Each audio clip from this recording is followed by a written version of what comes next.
लिखो government of India act 1935,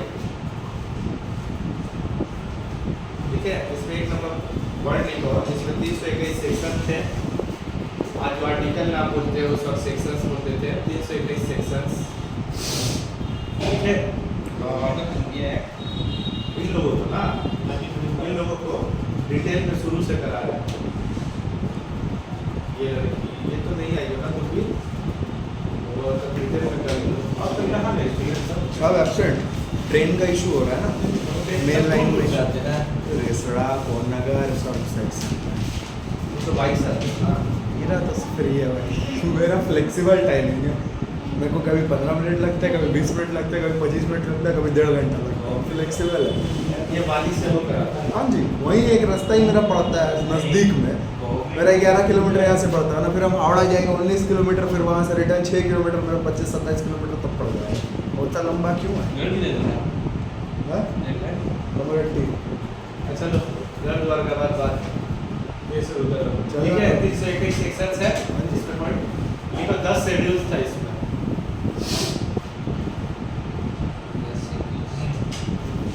हो गया। इसमें ऑल इंडिया फेडरेशन था, लिखो तीसरा नंबर पॉइंट, और सबको समझाएगा, पहले लिखो ऑल इंडिया फेडरेशन, ठीक है। सेंट्रल यूनियन लिस्ट था उस वक्त में, उसमें 59 सब्जेक्ट थे। सेंट्रल यूनियन लिस्ट लिखो, 59 आइटम्स थे, ठीक है, लिखे 58 में। उसके बाद उस वक्त जो था प्रोविंशियल लिस्ट, उस वक्त था प्रोविंशियल लिस्ट उस वक्त, उसमें कितने आइटम्स थे? उसमें 54, 59, 54, और उस वक्त एक था कॉन्करेंट लिस्ट। कौन सी लिस्ट? Concurrent list. उस वक्त उसमें सब्जेक्ट का 36 सब्जेक्ट्स थे। हाँ सर हम आइटम्स लिखते हुए चल जा रहे हैं। ठीक है, आइटम्स भी लिख सकते हो, 36 आइटम्स सब्जेक्ट्स।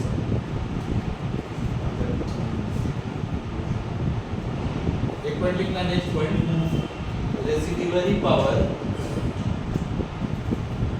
विथ सेंटर, बस इतना बिंदु लगा कर रखो। सेंटर के सेंट्रल सिर्फ से with centre, residuary power with centres, ठीक है। रेसिड्यूअरी पावर समझ में आती है तो लोगों को? अच्छा ये सब समझाएगा, पहले लिख लो। एक और मैटर कि प्रोविंशियल ऑटोनॉमी दी गई,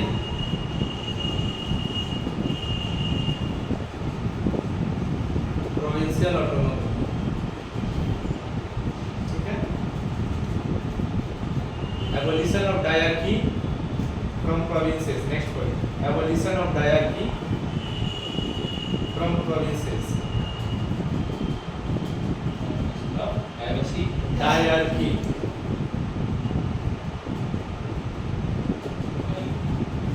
नेक्स्ट पॉइंट लिखो dyarchy at centre,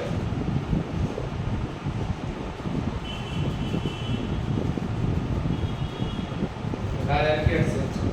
next point लिखो responsible government in provinces, responsible government in provinces, responsible government in provinces. provinces. Think on the basis of this act. Next On the basis of this act, election of 1937 हुआ. Election of 1937.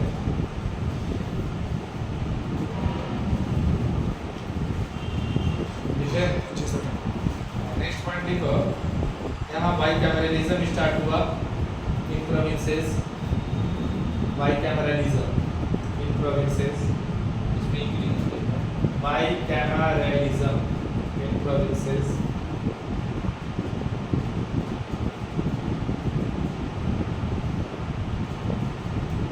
एक काम किया, ये council of India था पहले, उसको abolish कर दिया, एबोलिश काउंसिल ऑफ इंडिया।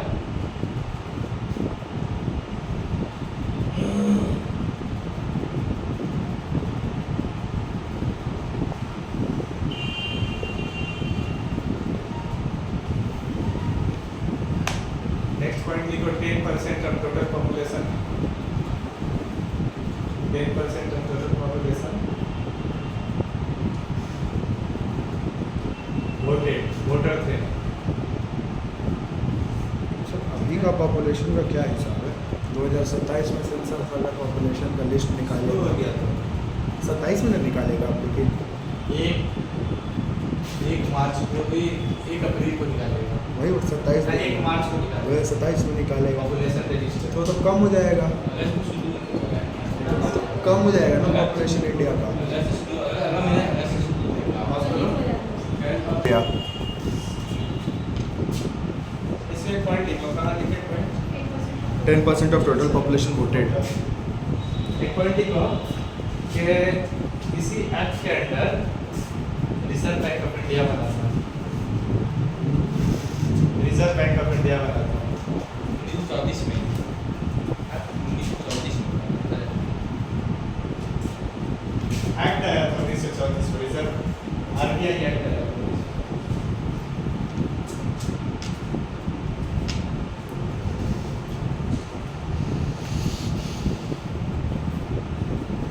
ठीक है,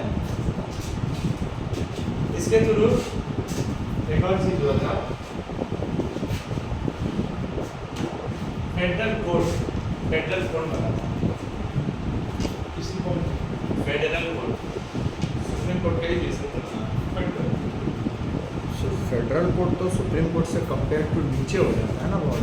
दोनों एक ही लेवल है, अलग अलग टाइप ऑफ पॉलिटी है, अलग अलग कंट्री में होता है।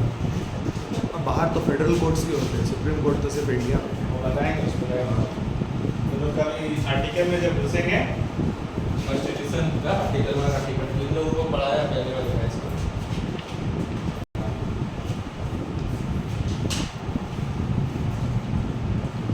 नेक्स्ट पॉइंट लिखो कि इसी एक्ट के अंदर फेडरल कोर्ट लिख ली है ना। हाँ इसके इसी एक्ट के अंदर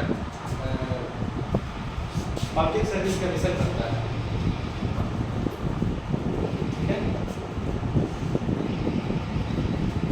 कैसा? Federal public service commission, federal public service commission बनता है। और एक बनता है प्रोविंशियल पब्लिक सर्विस कमीशन। पहला है फेडरल पब्लिक सर्विस कमीशन बनता है, नेक्स्ट है प्रोविंशियल पब्लिक सर्विस कमीशन बनता है, थर्ड है जॉइंट पब्लिक सर्विस कमीशन बनता है।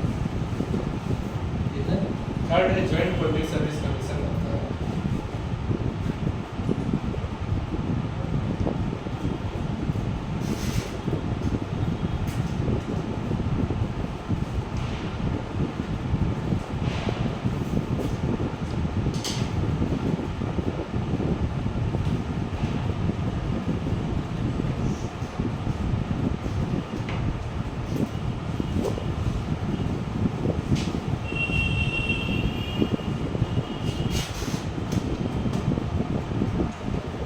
तो एक क्वेश्चन आता है इस पर, ठीक है ना, इस पे एक नेक्स्ट बिंदु पे लिखो, federation never came into existence. Into existence की जगह लिखो into being. Federation never came into being.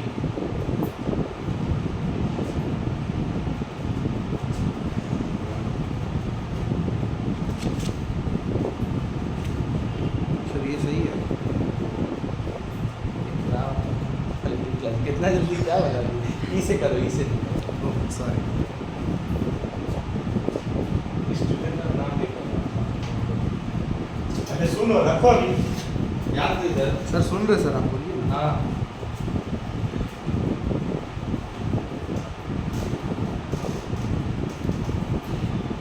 एक क्वेश्चन इस पे बनता है कि इसको लिखो, लास्ट बिंदु लिखो इसका, blueprint of Indian constitution. Blueprint of Indian constitution.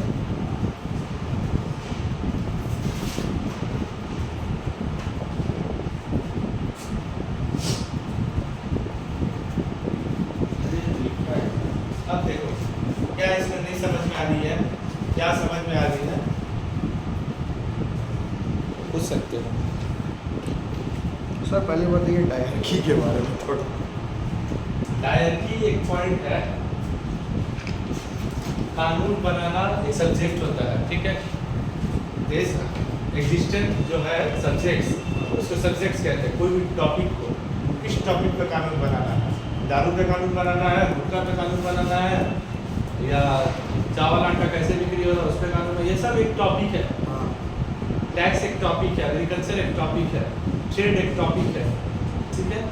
तो ये एक एक टॉपिक को ये लोग सब्जेक्ट कहते हैं या तो फिर आइटम्स कहते हैं, ठीक है। तो इस पे कानून बनाने के लिए क्या किया था कि डायरकी जो है, यहाँ बहुत किसी को पहले ही से आ रहा है, डुअल गवर्नमेंट, डबल गवर्नमेंट, फिर यहाँ से आया डायरकी आया।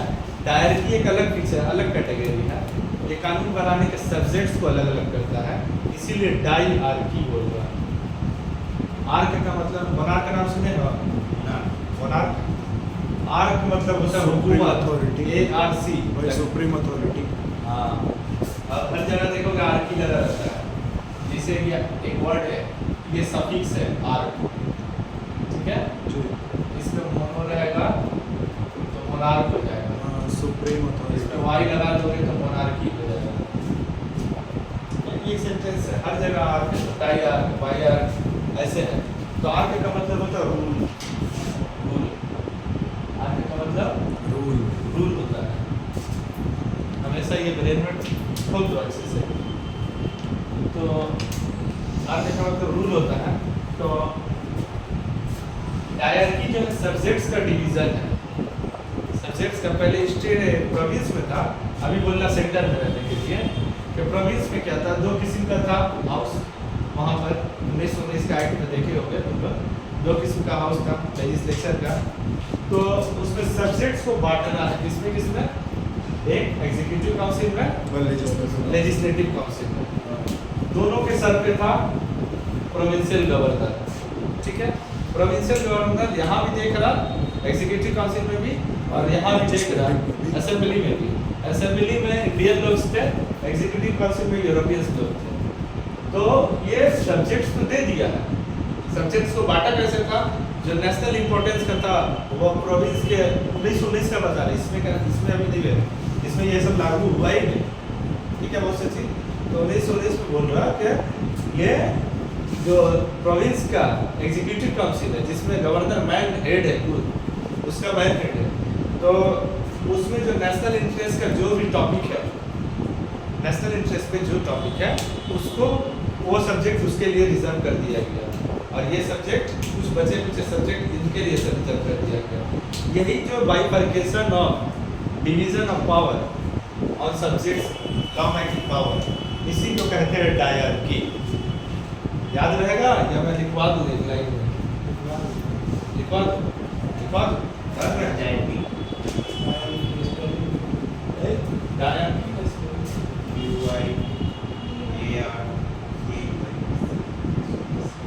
इसका मतलब होता है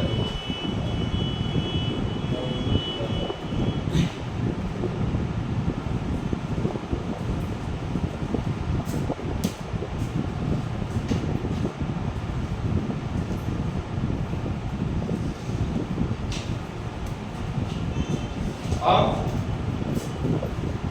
समझने लायक है इसमें।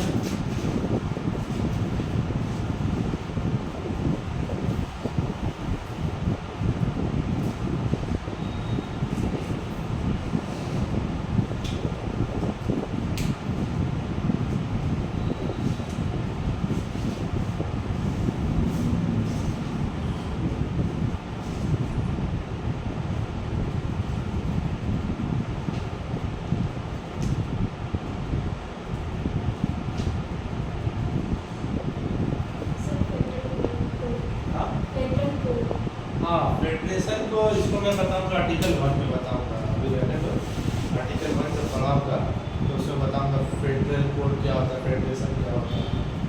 और कुछ देखो,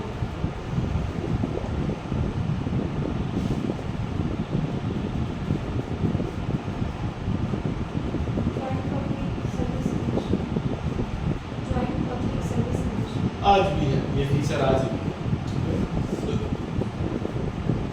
हरियाणा और पंजाब जानते हो, हरियाणा और पंजाब दोनों का कैपिटल एक है, चंडीगढ़। यहाँ जो दो राज्य का एक ही पब्लिक सर्विस कमीशन है, वेस्ट बंगाल का सिर्फ West Bengal public service commission का काम क्या है, नियुक्ति करना, प्रशासन को चलाने के एग्ज़ाम कंडक्ट करवाना, सिलेबस बनाना, इसी को कहते हैं सर्विस कमीशन। सर्विस कमीशन है, आयोग है। ये सर्विस कैसे किया जाए अपने नागरिकों पर राज्य लेवल पर, प्रोविंशियल लेवल पर, तो उसको प्रोविंशियल पब्लिक सर्विस कमीशन कहते हैं। प्रोविंशियल राज्य, पब्लिक मतलब पब्लिक, सर्विस मतलब पब्लिक को सर्विस देना, कमीशन मतलब आयोग। उसमें जो लोग बैठे रहते हैं वही हिसाब किताब लगाते हैं, WBCS का कौन सा डेट में एग्ज़ाम देना है, निकालना है, नोटिफिकेशन किस डेट में निकालना है, सिलेबस चेंज करना है या वही रखना है, डिस्क्रिप्टिव रखना है या ऑब्जेक्टिव रखना है, पेपर चेक होगा, ये सब चीज़ कमीशन, पेपर लीक करवा देना है, कमीशन का काम ये सब रहता है। आई थिंक जो 2014 में तेलंगाना और आंध्र प्रदेश एक साथ बाइफरकेट हुआ था, उसका कैपिटल अभी भी आई थिंक वही होगा, हैदराबाद ही होगा। तेलंगाना मालूम नहीं है, अलग अलग हुआ था तेलंगाना, उनको शायद छोड़ो ये चीज़ है। हरियाणा है एक पंजाब है, दोनों का राजधानी एक ही है, तो उनका भी पब्लिक सर्विस कमीशन अलग अलग नहीं होगा, उनका भी पब्लिक सर्विस कमीशन ज्वाइंट होगा। समझ गया? ये पंजाबी हरियाणा में भी पोस्टिंग हो सकता है, कोई हरियाणवी पंजाब में भी पोस्टिंग हो सकता है, उसका ऑफिसर बन सकता है। ठीक है? और होता है तो कोई union public service, state central level पे जो सरकार होती है और उसको कर्मचारियों की ज़रूरत पड़ती है, तो उन कर्मचारियों को जैसे तैसे नहीं ले लेता है। आओ ये सिलेबस है, इसको पास करो, फिर हम तुमको अपॉइंट करेंगे, फिर मेरे लिए काम करो, मैं सैलरी दूँगा। समझ में आई ये बात?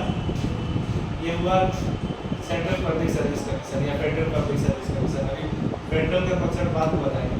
ठीक है? जॉइंट हुआ एक प्रोविंशियल लेवल का। ठीक है? कोर्ट जो है फेडरल कोर्ट भी समझ लो, उस पर लागू नहीं हुआ, लेकिन हाईएस्ट लेवल का कोर्ट था फेडरल कोर्ट उस टाइम। ठीक है? और कुछ पूछना है? हाँ, ब्लू प्रिंट ऑफ ये क्वेश्चन आता है। Blue print of Indian constitution की कहते हैं इसको कि मैक्सिमम हिस्सा 60% प्लस जो 1950 में जो अडॉप्ट किया गया संविधान, जो कॉन्स्टिट्यूएंट असेंबली के द्वारा बनाई गई थी, उस कॉन्स्टिट्यूशन में 60% प्लस ये गवर्नमेंट ऑफ इंडिया एक्ट 1935 से ही फीचर्स लिए गए। कहाँ से फीचर्स दिए गए? और बाकी का 40% अलग अलग देश से फीचर्स दिए गए। ठीक है? अपने याद के लिए कोई प्रिंट बिट्स लिखना है तो लिखो अपने याद के लिए। ठीक है? नेक्स्ट लिखो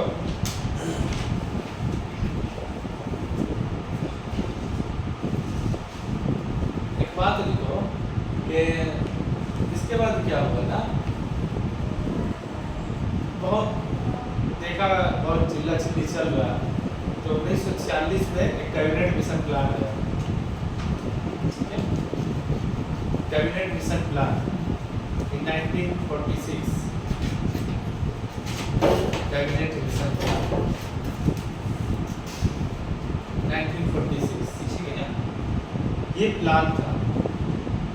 इसके और कैबिनेट मिशन प्लान से रिकमेंडेशन कॉन्स्टिट्यूएंट असेंबली की स्थापना की गई उसी साल 1946 में।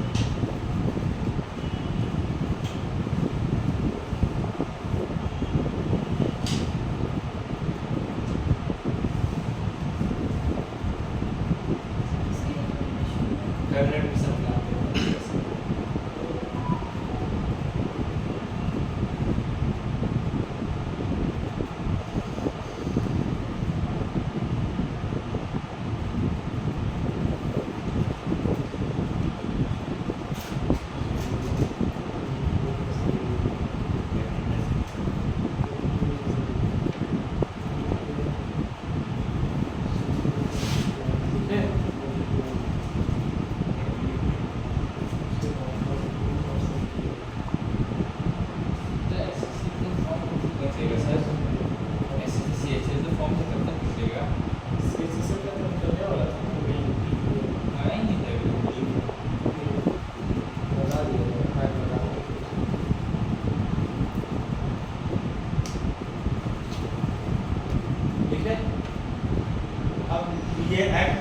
नहीं था, वो अलग से बॉक्स थी, लास्ट का 2 पार्ट अलग बॉक्स बना। ये 1935 का मसला नहीं था, 1935 का पहले खत्म कर दिया। नेक्स्ट एक्ट अब स्टार्ट होगा, इंडियन इंडिपेंडेंस एक्ट 1947। पहले तो 1935 का एक्ट के अंदर ही था। हाँ? ये तो 1935 के अंदर ही था। ये दो ना वो अलग से एक सीक्वेंस दिखा रहे हैं, इवेंट क्या नेशनल इवेंट्स हुए थे उस वक्त।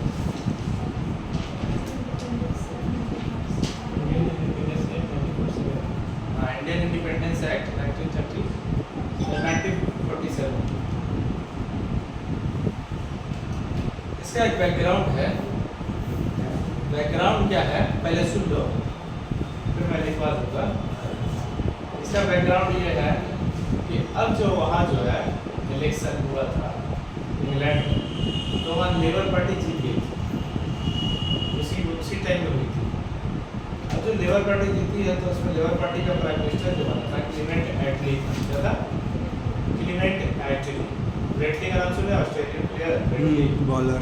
उसी तरह ये क्लीमेंट एटली था, ठीक है। तो वो आया, बोला बाबा जेल जा रहा, हटाओ दे दा डाटा झमेला खत्म करो, इतना आप टेंशन नहीं पा रहा है, चलो अपना देश। उसका अलग ही लॉजिक था, ये जो पुराना बसा के रखा था, जैसे नहीं पॉज करो, उसका किया कराया जितना था उसमें उसका जेल जाल हटाए, अपना देश चले, अपना बोरिया बिस्तर बटोरे निकल गए, ठीक है।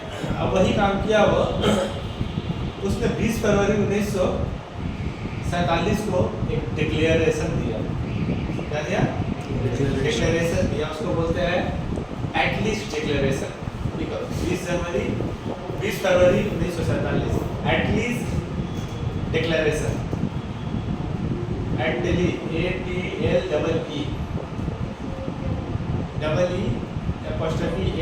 डिक्लेरेशन, एटलीस्ट डिक्लेरेशन 20 फरवरी 1947। डिक्लेरेशन में क्या हुआ? डिक्लेरेशन में एक बात मेंशन किया था कि ये बिंदु में लिखना कि 30 जून 1948 तक हम लोग देश छोड़कर चले जाएंगे। ये लिख लेंगे नहीं लोग में, लेकिन इंग्लिश में लोगों को समझ में नहीं आती। 30 जून 1948 को हम अंग्रेज देश हिंदुस्तानियों के हवाले कर चले जाएंगे।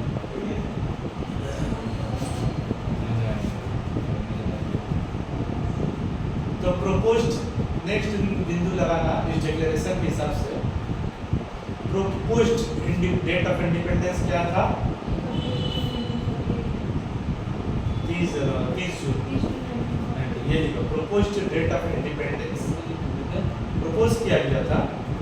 ये प्रपोज किया था और देखिए यार, शक्ल देख के भी नहीं करेगा। अरे स्मार्ट तो है बच्चा, स्मार्ट बोला वाला चेहरा।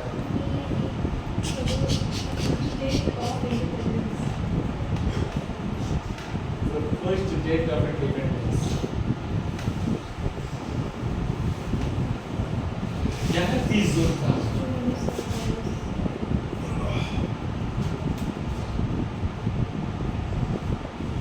अचानक से प्रकट होते हैं लुईस माउंटबेटन साहब देश में प्रकट होते हैं। वह इंग्लैंड की महारानी के रिश्तेदारों में से थे। ये सच बात है, relative of English monarchy. Mountbatten relative of English monarchy, Mountbatten relative of English monarchy.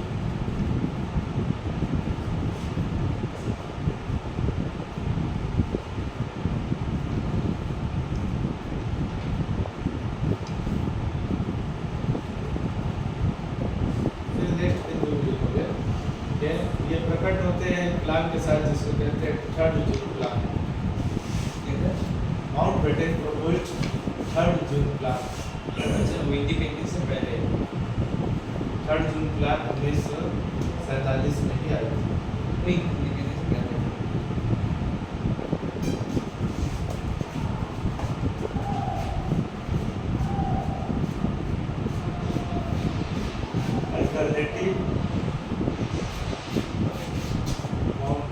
Alternative name for third dream plan is Mountbatten plan. तो माउंटबेटन प्लान पहले से निकाल दिया होगा।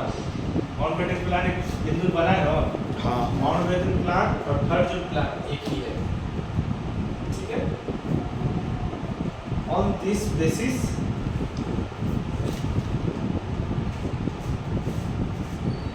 partition plan came into being. On this basis, third dream plan के basis पर partition plan आया, जिसको इंडियन इंडिपेंडेंस एक्ट कहते हैं। पार्टीशन प्लान आया जिसको इंडियन इंडिपेंडेंस एक्ट कहते हैं।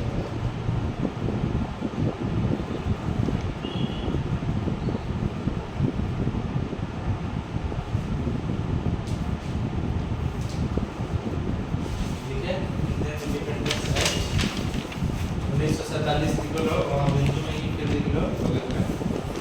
ठीक है, इसका ये तो बैकग्राउंड था, एक नंबर करके लिखो, एंडेड ब्रिटिश रूल। एक number, it ended British rule. यही ना पार्टीशन प्लान जो इसी के बारे में। एंडेड ब्रिटिश रूल, खत्म कर दिया। वही बैकग्राउंड में से ही बिंदु बना लेना है, क्योंकि इसका बिंदु है बना लेना। ठीक है, अब कुछ बैकग्राउंड में कुछ एक्ट का नहीं होता है जो हम बता देते हैं आसपास से समझाने के लिए, ठीक है। प्रोवाइडेड फॉर पार्टीशन, इसी में हाँ, इसमें 2 नंबर पे लिखो, प्रोवाइडेड फॉर पार्टीशन, इसका 2 नंबर पे लिखो।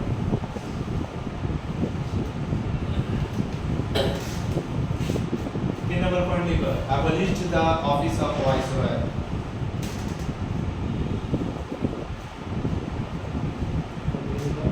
Office of viceroy,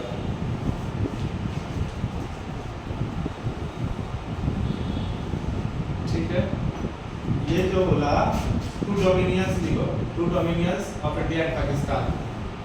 to dominions, DOMINION, dominions of India and Pakistan. Dominions क्या होता है? डोमिनियंस मैं बता रहा हूँ उसको समझा रहा हूँ।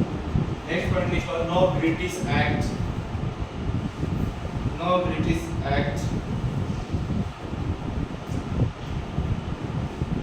extend after 15 अगस्त 1947। Know British act extend after 15 अगस्त 1947। नेक्स्ट पॉइंट लिखो, it abolished the office of the Secretary of India, Secretary of State for India, abolished the office of the Secretary of State for India।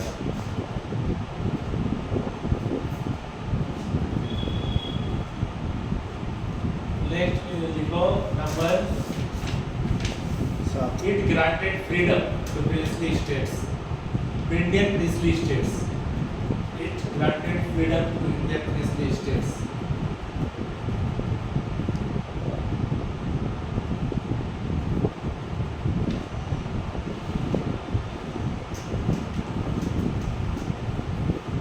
ठीक है, इसका लिखो कि it abolished the titles of Maharajas and Rajas।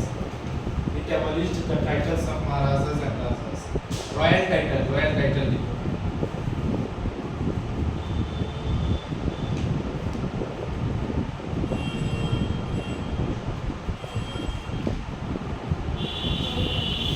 ठीक है, हाँ, इस act के अंदर छोड़ो, यही तक लिखो, बाकी का दूसरा बात बता दें। अब पूछो इसमें क्या है पूछने का। पहले डोमिनियंस बता दीजिए। डोमिनियंस किसको कहते हैं? डोमिनियन में क्या होता है क्या, तीन त्रिमूर्ति आइटम जो है, सब्जेक्ट जो है लॉ मेकिंग या सब्जेक्ट, वो अपने अंडर में रखेंगे ब्रिटिश ईस्ट इंडिया कंपनी कब तक? 15 अगस्त 1947 से लेकर जब तक के कानून संविधान लागू नहीं हो जाता। संविधान कब लागू हुआ था? 1950। अभी अडॉप्ट हुआ था, इनेक्ट हुआ था, पूरा पूरी लागू नहीं हुआ था। हाँ, 49 में 26 जनवरी 1950 को रिपब्लिक बना। पब्लिक हुआ था। तो डोमिनियन का ये उल्टा, मतलब उल्टा नहीं बोलोगे, उसके उल्टा ही है रिपब्लिक। डोमिनियन में क्या है कि 15 अगस्त 1947 से लेकर 26 जनवरी 1950 तक अभी भी इस देश का हेड जो है वो ब्रिटिशर्स ही रहेंगे, क्राउन रहेगा, ब्रिटिश क्राउन कौन रहेगा, ब्रिटिश क्राउन। तो इसका मतलब सॉवरेन पढ़ा है तो तुम लोग का पेपर में, इसका मतलब सॉवरेन जो नहीं हुआ, सॉवरेन का मतलब होता है किसी एक्सटर्नल इन्फ्लुएंस नहीं होना चाहिए उसके डिसीजन मेकिंग में, अपने रूल खुद बनाएगा, डिसीजन मेकिंग में कोई एक्सटर्नल इन्फ्लुएंस नहीं होनी चाहिए, उसको सॉवरेन कहते हैं। तो अभी क्या डोमिनियन में सॉवरेन रहता है, नहीं रहता। नहीं होता। तीन चीज अभी भी, कम्युनिकेशन, डिफेंस एंड फिनेंस, ये तीन महापुरुष है, महापुरुष बोले, ठीक है।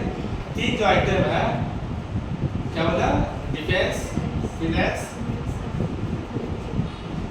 फिनेंस एंड डिफेंस है, कम्युनिकेशन, ट्रांसपोर्ट और कम्युनिकेशन में बहुत सा चीज आता है, ट्रांसपोर्ट आता है, तो न्यूज़ पेपर आता है, न्यूज़ आता है, फोन आता है, बहुत सा चीज आता है, बातचीत आता है, वार्तालाप आता है, ये सब चीज आता है।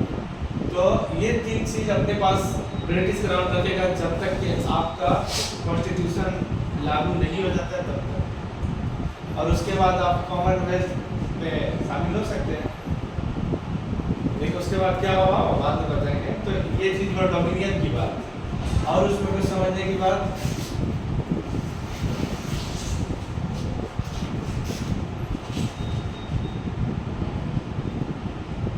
पढ़ो उसको फिर से देखो।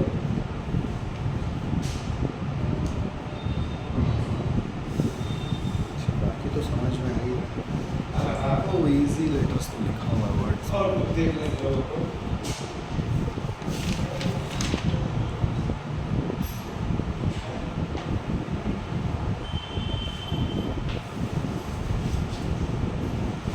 सर ये 3 जून वाला प्लान एक बार फिर से बताइए, माउंटबेटन का 3 जून वाला प्लान। सीधा पार्टीशन प्लान ले जा रहा है। से पहले तक बहुत कोशिश किया गया था यूनाइटेड इंडिया रहने की, लेकिन माउंटबेटन प्लान आया, वहाँ से बोला कि एक मुस्लिम मेजोरिटी एरिया को पाकिस्तान कर देंगे, हिंदू मेजोरिटी एरिया को इंडिया में इंडिया कर देंगे। वहीं पर गड़बड़ शुरू हुआ, वहीं से गड़बड़ शुरू हुआ, और वहाँ से तुमको 3 कैटेगरी बताया है, उसमें इंडिपेंडेंस एक्ट में ये भी बताया है एक बात, कोई भी अगर चाहता है तो वो पाकिस्तान जा सकता है, कोई भी चाहता है इंडिया का, अगर कोई इंडियन बाउंड्री के अंदर, डोमिनियन ऑफ इंडिया के बाउंड्री के अंदर अगर कोई सिटीजन है और वो अगर यहीं रहना चाहता है तो यहाँ रहे, अगर वो चाहता है यहाँ से छोड़कर हम पाकिस्तान के डोमिनियन में चले जाए तो वहाँ भी जा सकता है। ये बात एक लिखी हुई थी एक्ट के अंदर, तो बहुत से लोग चले गए, यूपी के खासकर बहुत सारे मुसलमान जो थे वो पाकिस्तान चले गए। पाकिस्तान के बहुत से जो वहाँ के बड़े लोग हैं उनका इंटरव्यू सुनोगे तो सभी लोगों का दादा परदादा बोलेगा मेरठ में हमारा घर था, तो लखनऊ में हमारा घर था, तो बिहार में हमारा घर था, हमारे दादा वो लोग सब छोड़ के सभी लोग चले गए। मतलब समझो कि 90% पॉपुलेशन यूपी बिहार की चली गई थी, जो है आज पॉपुलेशन 10%। यूपी में इतना जो देखते हो बना हुआ आर्किटेक्चर्स वगैरह सब, तो ये कितना पॉपुलेशन यूपी में अभी इतना पॉपुलेशन है? पाकिस्तान 35 करोड़ यूपी का पॉपुलेशन, कितना 35-36 करोड़ के अराउंड है यूपी का पॉपुलेशन अभी हाँ पाकिस्तान में जितना पॉपुलेशन उससे ज़्यादा यहाँ मुसलमान हाँ वो तो बात सही है। इंडिया में मुसलमान है उससे ज़्यादा। ये जनरल नॉलेज की बात है। सबसे बड़ा लार्जेस्ट मुस्लिम पॉपुलेटेड कंट्री कौन सा है? इंडोनेशिया सबसे लार्जेस्ट पॉपुलेटेड। ठीक है, तो हम बता रहे थे एक्ट के अंदर ये प्रोविज़न दी हुई थी, ठीक है, कि ये है नागरिक सिटीजन से रिलेटेड बात। उसके बाद एक प्रोविज़न दी थी प्रिंसली स्टेट्स को, आपको इंडिपेंडेंट रहना है, इंडिपेंडेंट रहो, माउंटबेटन प्लान इंडिपेंडेंस एक्ट के अंदर पार्टीशन प्लान। अगर आपको दिल करता है डोमिनियन ऑफ पाकिस्तान में जाने को, आप ज्वाइन कर सकते हैं। डोमिनियन ऑफ इंडिया में जाने का है यहाँ रह सकते हैं। तो यहाँ से सब गड़बड़ शुरू हुआ था, ठीक है। ये चीज़ हो गया। तो इंडियन इंडिपेंडेंस एक्ट का और कुछ देखो तो समझ में नहीं आया। अगर पार्टीशन अगर नहीं होता तो क्या होता सर? अगर पार्टीशन होता ही नहीं बहुत अच्छा होता। गांधी जी बोलते हुए सीधे से चल के जाना, लास्ट पर से जाना होगा अगर देश का विभाजन करोगे। एट द एंड तो गांधी जी ने ही पार्टीशन करवाया ना इंडिया पाकिस्तान का, बोलिएगा अगर देखा जाएगा। नहीं ऐसी बात नहीं है। कंप्लीट हुआ यहाँ पर, ठीक है। अब तुम लोगों को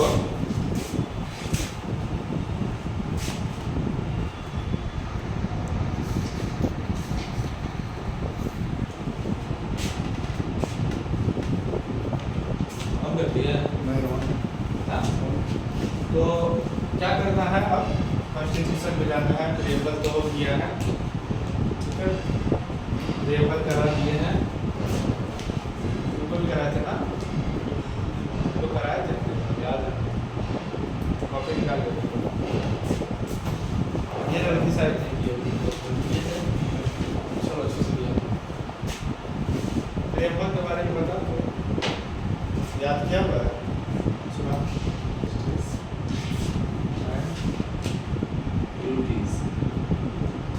यूनियन टेरिटरीज।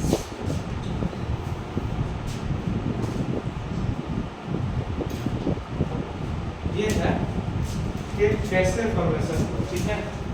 देखोगे सबसे पहले जब ब्रिटिश राज था तो उस वक्त बर्मा से लेकर अफगानिस्तान तक सब एक था, अंडर ब्रिटिश अम्ब्रेला सब एक ही था, ठीक है। सबसे पहला जो विभाजन हुआ वो तुमको 1853 में हुआ, ठीक है। किससे हुआ? अफगानिस्तान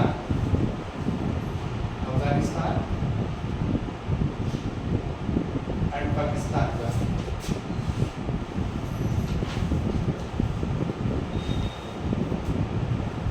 अफगानिस्तान एंड पाकिस्तान, ठीक है।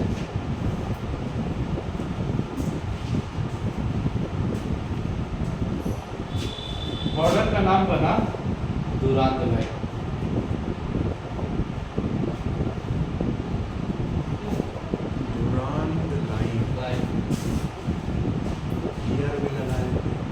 दुरांत एक आदमी का नाम था, ठीक है। उसके हिसाब से उस वक्त, क्योंकि उस वक्त पाकिस्तान का कोई वजूद नहीं था, एग्जिस्टेंस नहीं था, तो पाकिस्तान से और अफगानिस्तान को काटा गया, क्योंकि अफगानिस्तानों से जुड़ना उस वक्त बहुत मुश्किल था और आज भी मुश्किल है अफगानियों से जुड़ना, ठीक है। कुछ दिन पहले ही मार के आए एक अफगानी तो अभी का थोड़ी उधर यहाँ पर बोल देना, यहाँ ना, यहाँ सब जाली है सब,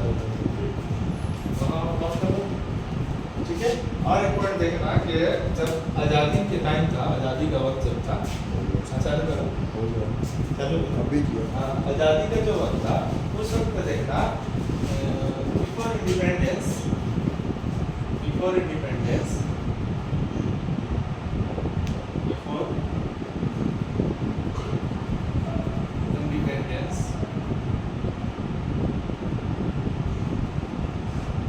दो भाग में बटे हुए थे, दो कैटेगराइजेशन थी।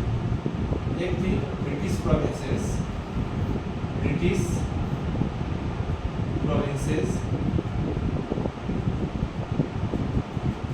और एक था princely states.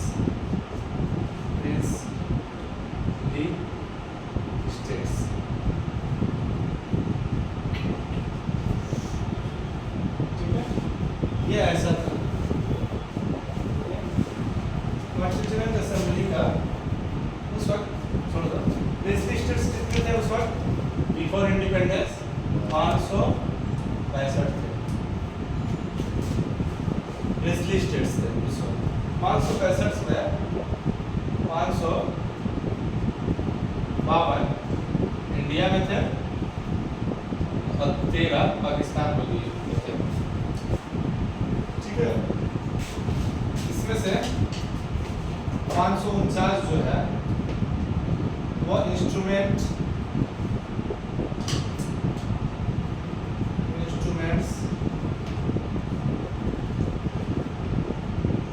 of accession.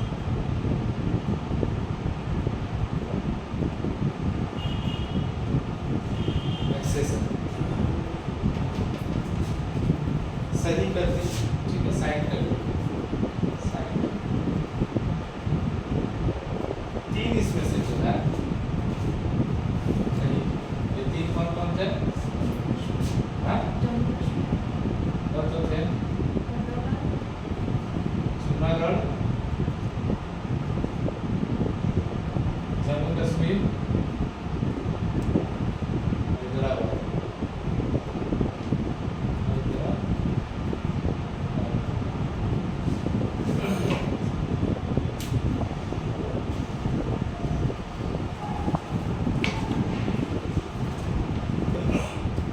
Instrument of accession क्या होते हैं इसको बता दें थोड़ी देर में। ये तीन जो है इनके साथ क्या कहानी हुई है, ठीक है, इनके साथ रिफरेंडम, ठीक है, रेंडम, ये एक है इंस्ट्रूमेंट ऑफ एक्सेशन साइन किया गया, ठीक है, राजा हरि सिंह, राजा हरि सिंह, हैदराबाद में हुआ ऑपरेशन पोलो, ऑपरेशन पोलो।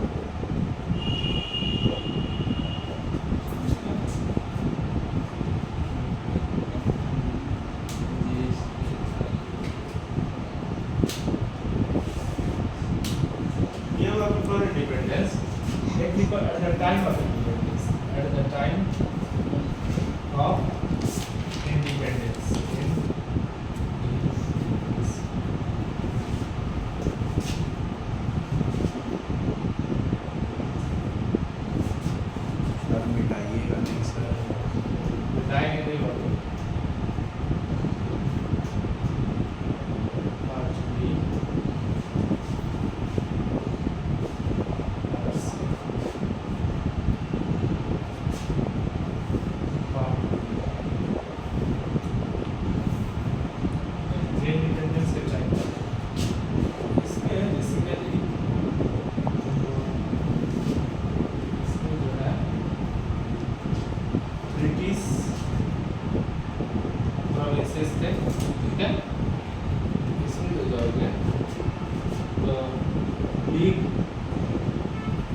अपना तुम लोग शॉर्ट नहीं लिखना, तुम लोग शॉर्ट नहीं लिखना, तो बड़ा बड़ा लिखना, बाद में भूल जाओगे, ठीक है।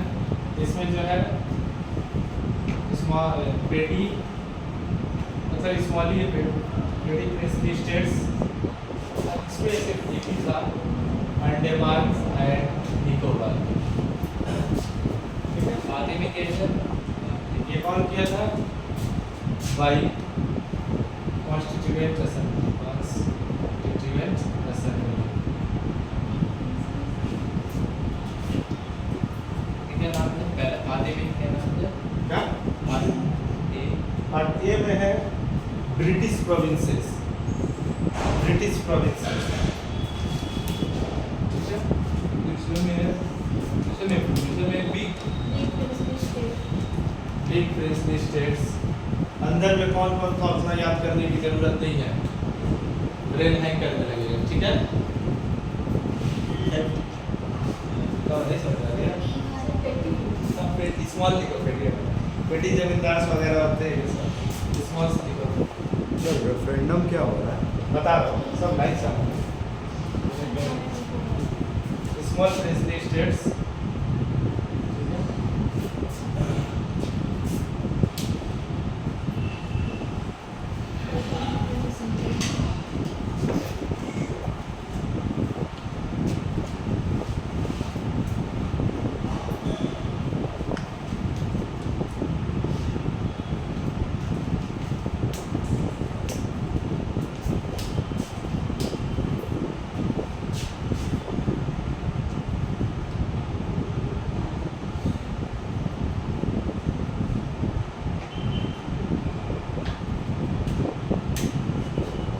समझ में आई यहाँ तक? कुछ बातें समझ में आ रही है? पूछ सकते हो क्वेश्चन? ये ऐसा कॉन्फ़िगरेशन बनाया था पहले तो ऐसा था दोनों, बिफोर इंडिपेंडेंस ऐसा था, फिर ये इवोल्यूट होकर ऐसा हुआ, इवोल्यूट होकर ऐसा हुआ। इसको कॉन्स्टिट्यूएंट असेंबली ने ऐसा फ्रेमवर्क बनाई थी ऐसा, ठीक है? 1947 से ऐसे ही चलता था। समझ आई? और एक बात भी बाकी क्यों किए सर? वो उस वक्त पहले तो जब 1947 से पहले दो ही किस्म का स्टेट था। आज जिसे देखोगे केंद्र शासित प्रदेश है और राज्य है, जो है ना आज राज्य है। उस वक्त में ऐसे 4 कैटेगराइजेशन किए गए थे, कैटेगरी बना दी गई 1947 के बाद। Part A, part B, part C, part D. Part A में रखे थे उस वक्त का जो राज्य था अंडमान एंड निकोबार। ये हमेशा याद रहने वाला चीज है, इसमें वन एंड ओनली पीस इसमें एक आइडेंटिटी था Andaman and Nicobar part D का। ये बहुत जल्दी अभी चेंज हो जाएगा, ठीक है? ये ऐसा बना हुआ था, तो इसमें चेंजिंग होने से पहले इन 3 चीजों को समझ लो, ठीक है? इससे बाद अभी और फ्रेम बनेगा ऐसा। तो जूनागढ़ जो था रिफरेंडम क्या था कि उस वक्त कहा गया, पहले इनका सिचुएशन देखो, यहाँ का जो राजा था जूनागढ़ का मुस्लिम था और प्रजा जो थी हिंदू थी। इसका अपोजिट केस, राजा जो था हिंदू था, प्रजा जो थी मुस्लिम थी। इसमें दोनों का मिक्सर ले लो, यहाँ राजा मुस्लिम हिंदू दोनों प्रजा बराबर, लगभग बराबर थी, ठीक है? बराबर थी। यहाँ राजा मुस्लिम था निजाम, लेकिन पॉपुलेशन लगभग आसपास बहुत ज्यादा का फर्क नहीं था, ठीक है? मैक्सिमम समझ लो 60% अगर हिंदू है तो 40% मुस्लिम है, ठीक है? ऐसा था 60-40 या 70-30 का है ऐसा यहाँ। तो ये चीज हैदराबाद का है। यहाँ निजाम जो है राजा निजाम था, यहाँ एक केस था। सबसे पहले यहाँ क्या किया गया, इस राज्य को, इस जूनागढ़ का राजा क्या चाहता था, ये गुजरात में है, गुजरात के आसपास में सटा हुआ है गुजरात, ठीक है? और गुजरात के बॉर्डर से करीब है पाकिस्तान। ये चाहता था कि हम पाकिस्तान के साथ मिल जाए, इंडिपेंडेंट नहीं रहना चाहता था, ये पाकिस्तान के साथ जाना चाहता था। लेकिन यहाँ जो है रिफरेंडम करवाया गया। क्या करवाया गया? रिफरेंडम। रिफरेंडम का मतलब होता है कि वहाँ की पब्लिक डिसाइड करेगी कि किसके साथ रहना है, राजा का कुछ नहीं चलेगा, ठीक है? तो पब्लिक वोट करती है, कानूनी एतबार से वोटिंग होती है, पब्लिक वोट करती है, तो जूनागढ़ इंडिया के डोमिनियन में आने का लीगली बन जाता है कि इंडिया के डोमिनियन में। और वहाँ का राजा जो है अपना राजपाट छोड़ के पाकिस्तान चला जाता है, जूनागढ़ का चला गया पाकिस्तान। और उसके बाद राजा का नाम याद नहीं आ रहा मेरे को भी, लेकिन उतना इम्पोर्टेंट नहीं है, आता नहीं है, लेकिन फिर भी देख लेता तुम गूगल सर्च करके देख लो। जो कॉन्सेप्ट है कॉन्सेप्ट हम क्लियर कराते हैं, फैक्ट भले कुछ छूटेगा, कॉन्सेप्ट को क्लियर कर लो। इसका क्या है, हैदराबाद का केस क्या है? हैदराबाद का केस अलग है। ये जो चाहता है, जो पाकिस्तान को भी नहीं पसंद कर रहा, इंडिया को भी नहीं पसंद कर रहा, ये चाह रहा मैं अकेला रहूँगा, लेकिन इसका ज्योग्राफिकल आइडेंटिफिकेशन, ज्योग्राफिकल उसका लोकेशन जो है, ये इजाज़त ही नहीं दे रहा कि वो अकेला रह सके, क्योंकि वो पूरा एरिया लैंडलॉक्ड था। आज का हैदराबाद उस वक्त का हैदराबाद से मैच नहीं करता। उस वक्त का हैदराबाद बहुत बड़ा था, समझ लो मैक्सिमम साउथ इंडिया का एरिया वो था हैदराबाद। आज जो तेलंगाना है पूरा हैदराबाद था, आज सिर्फ एक कैपिटल है छोटा सा हैदराबाद, लेकिन पूरा तेलंगाना, आंध्र प्रदेश का कुछ एरिया, तमिलनाडु का कुछ एरिया, कर्नाटक का कुछ एरिया, महाराष्ट्र का कुछ एरिया, ये सब मिला जुला के बहुत बड़ा राजवाड़ा था हैदराबाद। आज उसी को कट छट के एक छोटा सा एरिया का नाम हुआ हैदराबाद। तो उस वक्त का हैदराबाद अलग था, अभी का हैदराबाद का एरिया अलग है। तो उस वक्त क्या किया गया, वो तो चाहता था निजाम था अलग रहे, तो सिर्फ पार्टीशन भी हुई थी उसी वक्त। और पार्टीशन का बहुत बुरा असर हैदराबाद में भी हुआ था, राइट, ब्लड सेट, खून खराबी, ये सब जो हुए थे पार्टीशन के टाइम में, उसका बुरा असर यहाँ भी हुआ था। अब यहाँ सरदार वल्लभ भाई पटेल जी जो है, उन्होंने कि आप यहाँ ये कर रहे हैं, अत्याचार कर रहे हैं नागरिकों पर, इस वजह से आप या तो इंस्ट्रूमेंट ऑफ एक्सेशन सही कीजिए, साइन कीजिए, या तो हम मिलिट्री एक्शन लेंगे। तो राजी नहीं हुआ क्योंकि वहाँ का रजाकार जो था, रजाकार कहते थे सेनापति को। हैदराबाद के किंगडम को सेनापति को कहते थे, और एक ग्रुप था उन लोगों का, सीनेट का ग्रुप था, तो उसको रजाकार कहते थे। वो लोग राजी नहीं हुआ, वो लोग बोला युद्ध करेंगे। तो इसमें जब होता है तो सरदार वल्लभ भाई पटेल जी आसपास के जितने पुलिस थे, पुलिस चौकी थी जो इंडियन यूनियन में थी, यूनियन डोमिनियन में, उनको कहा कि आप लोग पूरे चारों तरफ से घेर दो हैदराबाद को और मिलिट्री एक्शन शुरू करेंगे हम। और उस एक्शन का नाम था ऑपरेशन पोलो। इसमें रजाकार जितने थे हार जाते हैं, हैदराबाद के निज़ाम इंस्ट्रूमेंट ऑफ एक्सेशन सही करता है और उसके बाद इसको यूनियन ऑफ स्टेट्स में शामिल कर दिया जाता है, हैदराबाद। ठीक है, हैदराबाद को शामिल कर दिया जाता है उसी में। कब हुआ था ये 47 में ही हुआ है, 47 में ही हुआ ऑपरेशन पोलो। अब आते हैं जम्मू एंड कश्मीर की कहानी। समझ में आ रही है याददाश्त? जम्मू एंड कश्मीर का क्या केस था? जम्मू एंड कश्मीर से रिलेटेड एक चीज़ याद रखो कि राजा हरि सिंह जो है, ये एक हुई थी, एक युद्ध हुई थी 1845 में। क्या नाम था उसका? क्या नाम है तुम्हारा? तुम्हारा नाम क्या है? एकता। हाँ, तुमको तो मालूम होगा, बोलो कौन बताओगे?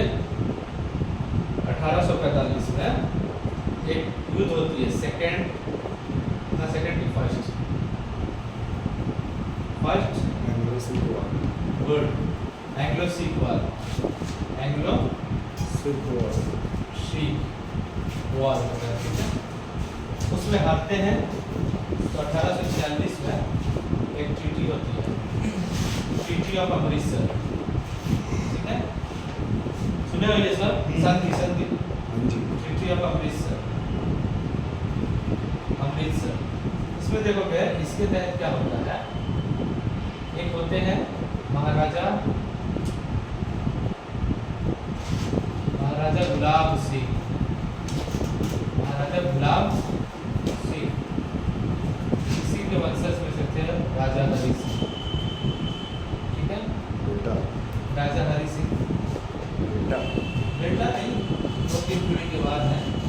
तो इनको ट्रीटी ऑफ अमृतसर के तहत महाराजा गुलाब सिंह को बोला गया कि आप राजा हैं, ठीक है, हार गए, हम आपको एक जगह दे देंगे, लीजिए कश्मीर, चुपचाप से उधर से आराम कीजिए, मस्त रहिए। तो वहाँ से वो जो मिला और कश्मीर, वह ये चलना शुरू हुआ। नाम देखो, महाराजा गुलाब सिंह नाम है। ठीक है, उतने स्ट्रॉन्ग नहीं थे, नाम का भी होता है, असर पड़ता है, इसलिए गुलाब जैसा करो ना। कश्मीर के राजा हरि सिंह कहते हैं कि हम इंडिपेंडेंट रहेंगे। फिर क्या होता है, 1948 के सितंबर 1948 में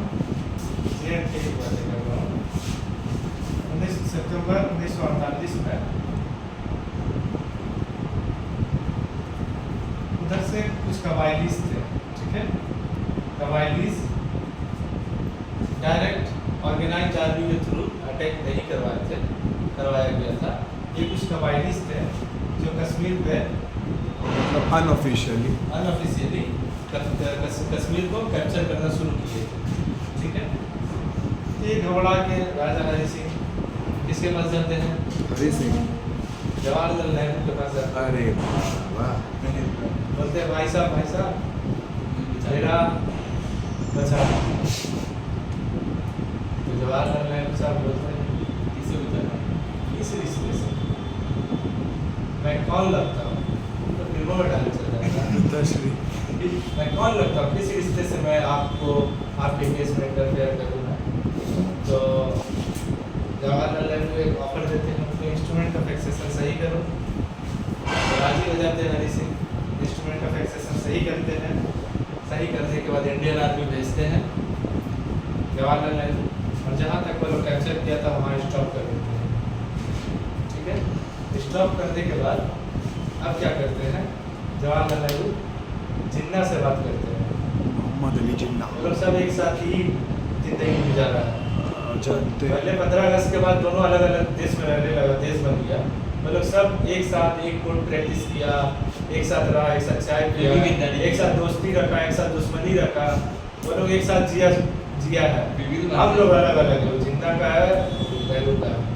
और वो लोग खुद साथ में रहा है जिंदगी भर, एक दूसरे का दोस्ती दुश्मनी सब साथ चला है। होता है तो जिस खाली में खाया उसी में गुजरात पाकिस्तान है।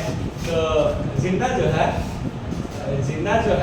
जिन्ना को बोलते हैं जवाहरलाल नेहरू के अरे भाई Raja Hari Singh instrument of accession क्यों से नहीं करवा रहा हूँ। इंस्ट्रूमेंट ऑफ एक्सेशन एक लीगल इम्पोर्टेंस है, ठीक है, लीगल इम्पोर्टेंस है। वो बोलते हैं जिन्ना को, जवाहरलाल नेहरू के अरे भाई जिन्ना, राजा हरि सिंह मेरे साथ इंस्ट्रूमेंट ऑफ एक्सेशन सही किया, तू अपना आदमी पीछे हटा दे, उसका जो टेरिटरी था छोड़ दे। बोलता ना नेहरू ना, ठीक है सही बात है। तो सरदार वल्लभ भाई पटेल जो है बोलते हैं, एक प्रपोजल देते हैं कि पूरी आर्मी पूरी ताकत के साथ आर्मी मिलिट्री एक्शन लिया जाए और हटा जाए। अब जो है ना जवाहरलाल नेहरू उनकी थक गए थे, वो ऐसा बोला जाता है, मैं नहीं जानता, मैं उसका था ही नहीं। तो थक गए थे, अब खूना खराबी नहीं चाहिए, काट मार नहीं चाहिए। क्योंकि पार्टीशन के टाइम में जो चचा एक थे राइटक्लिफ साहब, वो जो थे वो बहुत काम खराब करके गए थे, उन्हीं का वजह से इतना काट मार शुरू हुआ है, ठीक है। तो उसके उस पर आएंगे अभी चचा के पास में। तो दुरान साहब दादा थे, चले गए ना, दादा जी चले गए। दुरान साहब चाचा दादा थे, उसके बाद चचा आएंगे राइटक्लिफ साहब। तो ये जो है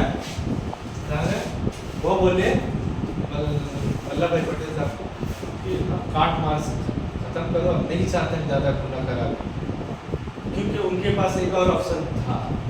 ऑप्शन क्या था, अब दुनिया बदल चुकी थी वर्ल्ड वॉर सेकेंड के बाद, ठीक है, यूनाइटेड नेशंस बन चुकी थी।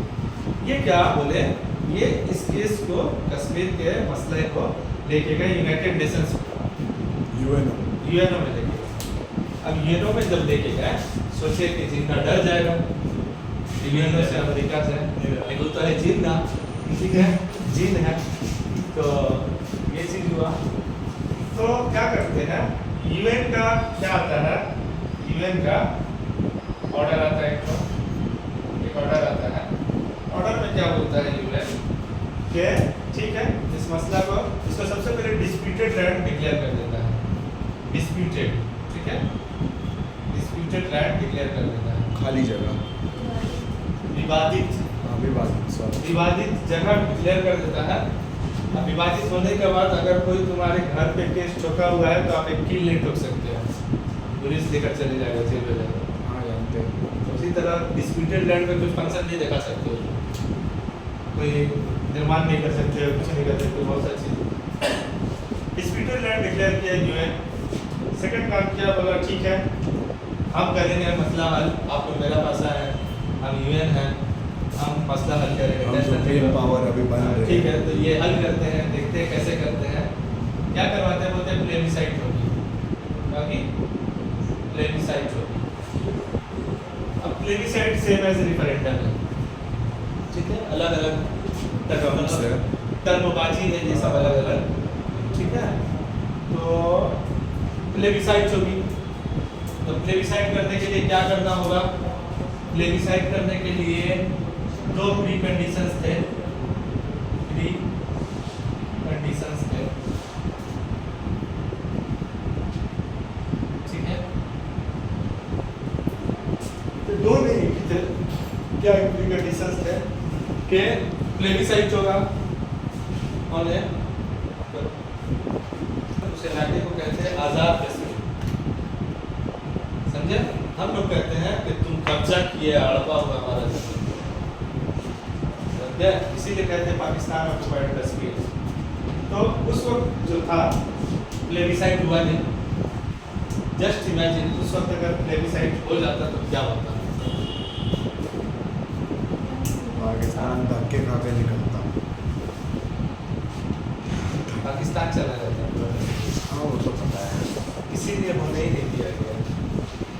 क्योंकि मैक्सिमम तो मुस्लिम्स वहाँ पे। लेकिन आज अगर प्लेबिसाइड होगा तो सब इंडिया। तो 3 ग्रुप बने हुए हैं, 3 ग्रुप है, इतना पीड़ित हुए हैं। 3 ग्रुप है, एक ग्रुप जो है पाकिस्तान के साथ रहना चाहता है, एक ग्रुप जो है इंडिया के साथ रहना चाहता है, एक ग्रुप जो है आज़ाद रहना चाहता है, अलग, हरी सिंह वाला अलग, ठीक है।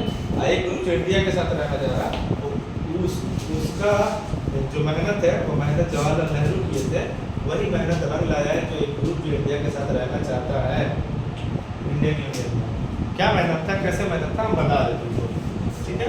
ये प्री कंडीशन आज तक नहीं हुआ, तो अब क्या होता है उस वक्त जो थे समझ में आ रही है और स्पीड करें ना, स्लो ठीक चल ठीक है।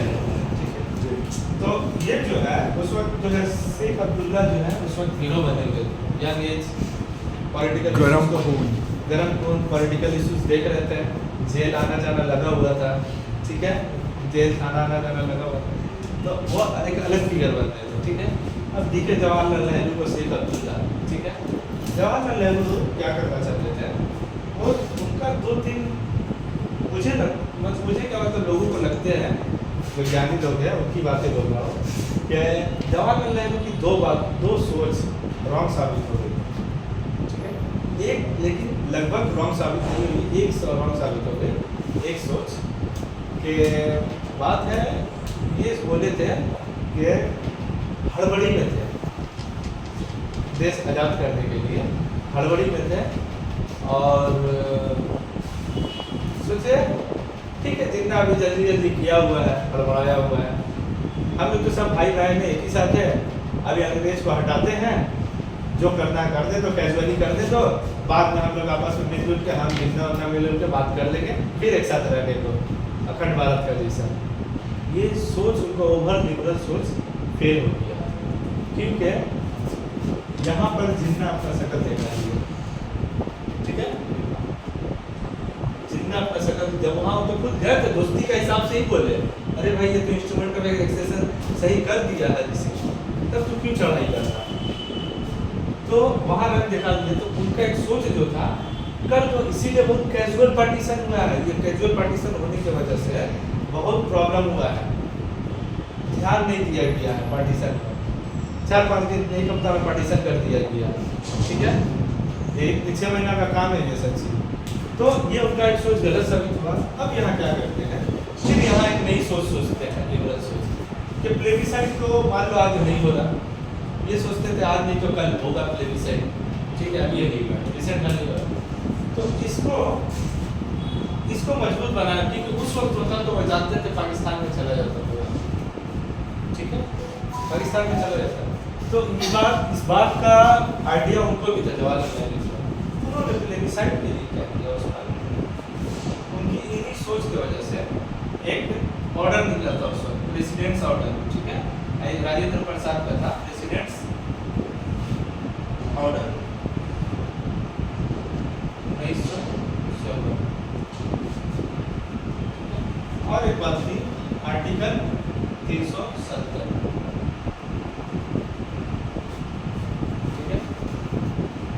इस प्लेबिसाइड को इस उम्मीद में कि नेक्स्ट कभी हो 20 साल 30 साल बाद या मेरे जाने के बाद कभी भी प्लेबिसाइड हो, तो कम से कम इसके थ्रू हुआ क्या है, आर्टिकल 370 के थ्रू स्पेशल फैसिलिटीज दी गई है। क्यों दी गई है स्पेशल फैसिलिटीज कश्मीर को, कि कश्मीरियों को ऐसा अजनबी फील ना हो, कश्मीरियों को ऐसा लगे कि इंडिया हमारे साथ है, हम सब भाई भाई हैं, ये फील करवाने के लिए ये आर्टिकल 370 के तहत एक बहुत सारी स्पेशल फैसिलिटीज दी गई। ये स्पेशल फैसिलिटीज देते हुए ये जो दी है, तो आज कुछ कश्मीर का एक ग्रुप जो है इंडिया का साथ रहना चाहता था, समझ में आ रही है बात, उनका ये दिमाग काम किया थोड़ा सा। आज इसी ऑर्डर के अंडर में आर्टिकल 25A भी आता है, ऐसे भी ये अपेंडिक्स है,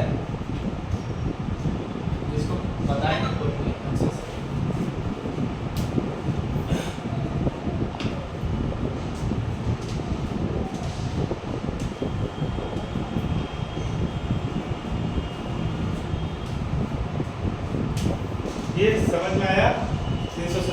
इधर क्यों आया? कितना नंबर पार्ट में है कॉन्स्टिट्यूशन के? 21 नंबर पार्ट में है, ठीक है। इसी के अंदर जो है 21 नंबर पार्ट में 12 स्टेट्स को स्पेशल फैसिलिटीज दी गई है, स्पेशल फैसिलिटीज दी गई है, फैसिलिटीज, ठीक है, दी गई थी, दी गई है। कौन सा बात है सर? वो लाइन से भी आएगा, कॉन्स्टिट्यूशन के अंदर आएगा, ऐसे ही बता देगा। ये एक बात हुई। तो इसका असर तो ये हुआ, प्लेबिसाइड आज तक नहीं हुआ, वहाँ ये अभी तक है, ठीक है। समझ में यहाँ मतलब बात। एक बात थी, ये तो था, फिर देखना एक रेडक्लिफ कमीशन आता है 1947 में ही, Radcliffe boundary commission, boundary commission,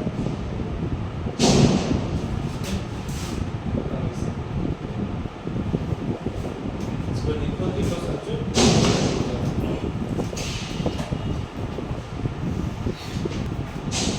बात जूनागढ़ का बता दिए, जम्मू एंड कश्मीर का बताया, हैदराबाद का बताया। जम्मू एंड कश्मीर में एक चीज और बात सुन लो, ये स्पेशल जो हम ऐसे ही ऊपर बता दे रहे हैं, अंदर का 370 आर्टिकल के हिसाब से क्या होता है कि देखोगे यहाँ इंडिया में कैसा सिटीजनशिप है, सिंगल या डबल? सिंगल। लेकिन जम्मू एंड कश्मीर में डबल सिटीजनशिप है। जम्मू एंड कश्मीर में डबल सिटीजनशिप था 2019 से पहले तक, ठीक है। तो वहाँ एक ये था वहाँ, लेकिन ये बात है आज़ादी से पहले से ही हरि सिंह का जो प्रिंसली स्टेट्स था उसमें लेजिस्लेटिव प्रोसेसिंग का था, असेंबली वगैरह था, वहाँ काउंसिलर्स वगैरह थे अपने, फिर वहाँ लगभग कुछ कॉन्स्टिट्यूशन था, अपना फ्लैग था, ऐसा मतलब फ्लैग नहीं था लेकिन कॉन्स्टिट्यूशन कुछ सुपरफिशियल लेवल पे था, ठीक है। तो ये जो है पहले से यहाँ कॉन्स्टिट्यूशन जो है अपना इसका कॉन्स्टिट्यूशन था, जो कि 17 नवंबर 1956 में शायद हुआ कॉन्स्टिट्यूशन इन लोगों का रेडी हुआ था, कश्मीर का 17 नवंबर 1956 में कश्मीर का कॉन्स्टिट्यूशन। उन लोगों का अपना फ्लैग था इसी आर्टिकल के अंडर 370 का 370 फ्लैग था, डबल सिटीजनशिप था, उनका अपना पासपोर्ट अलग होता था, ठीक है। तो ये सब चीज मैच नहीं कर रहे थे इंडियन कॉन्स्टिट्यूशन से। और एक बात, 2 आर्टिकल सिर्फ कॉन्स्टिट्यूशन के 2 ही आर्टिकल, एक आर्टिकल नंबर 1 और एक आर्टिकल नंबर 370, यही 2 आर्टिकल जम्मू और कश्मीर पर अप्लाई हो सकते थे। और एक ये प्रेसिडेंट ऑर्डर, ना ये प्रेसिडेंट ऑर्डर, हाँ प्रेसिडेंट ऑर्डर, इसमें अगर प्रेसिडेंट ऑर्डर पे जो कानून थे उस वक्त लगभग कुछ था, वही सिर्फ लागू होते, अप्लाई होते। तो ये 2 चीज़ है। तो अगर क्वेश्चन आया कि जम्मू एंड कश्मीर पर इंडियन कॉन्स्टिट्यूशन अप्लाई होता है, ये क्वेश्चन रहेगा, तो बोलना चाहिए। अगर अक्सर ऐसा रहा कि Indian constitution on the article 448 article से इंडियन कॉन्स्टिट्यूशन पर अप्लाई होता है, होता था, अब तो खत्म हो गया, अप्लाई होता है 2019 से, तो बोलना कि नहीं। अगर ऐसा लिखे कि इंडियन कॉन्स्टिट्यूशन पूरा का पूरा कानून वहाँ पे लागू होता है, एक्सेप्ट नहीं होता है, अगर ऐसा ऑप्शन नहीं होता है, एक्सेप्ट आर्टिकल 1 और आर्टिकल 370, तब आंसर हुआ होगा, ठीक है। ये 35A जो है, 35A में बेसिकली परमानेंट रेजिडेंट्स के बारे में कहा गया कश्मीर में। कहा जाता है कि वहाँ पे जो पुराने लोग हैं, कश्मीरी है, सिर्फ वही लोग जमीन खरीद बेच सकते हैं, एक केस, कोई बाहर से आके ज़मीन नहीं खरीद सकता है। दूसरी बात के देखो कि बहुत सारी चीज़ें हैं कि लैंड टैक्स से रिलेटेड सिर्फ वही लोग देखेगा, वोट देगा सिर्फ परमानेंट रेजिडेंट, वहाँ का जो ओरिजिनल कश्मीरी है। और मान लो दूसरी जगह से आके कोई बसा है, तो वो हमेशा के लिए रेंट पे रहेगा, और एक रेंट पे रहेगा, वोट देने का अधिकार नहीं रहेगा कश्मीरी। तो ये सब चीज़ फैसिलिटी वहाँ दी गई थी, तभी राजा हरि सिंह ने ये सब, राजा हरि सिंह के साथ ये सब नहीं हुआ था। राजा हरि सिंह का था तो वह हुआ था। ये सब बात शेख अब्दुल्ला के साथ हुई थी, ठीक है, शेख अब्दुल्ला के साथ हुई थी ये सब बात। तो होने के बाद ये क्या हुआ, 370 में इतनी सारी बात याद रहेगी, नहीं तो लिख लो 370, ये लिखो, यहाँ तक लिखो। 370 के अंदर लिखोगे तो डबल सिटीजनशिप लिखो, सेपरेट पासपोर्ट, बिंदु बना के लिख लो, डबल सिटीजनशिप,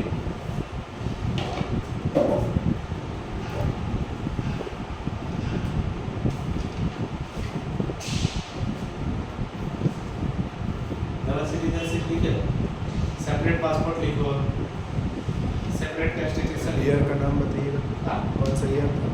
इनका जो कॉन्स्टिट्यूशन बना 17 नवंबर 1956, 17 नवंबर 1956। क्या क्या हुआ? डबल सिटीजनशिप है इसमें, separate passport, separate constitution, separate flag है, सेपरेट स्टेट फ्लैग है, सेपरेट स्टेट रिलीजन है,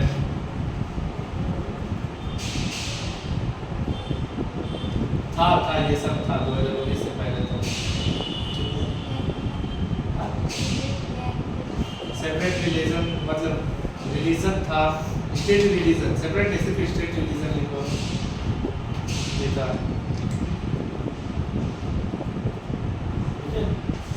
ये लिखो। फिर उसके बाद 2019 में ये दोनों आर्टिकल को हटा दिया गया, अबॉलिश कर दिया गया, नल एंड वॉइड कर दिया गया, नल एंड वॉइड कर दिया।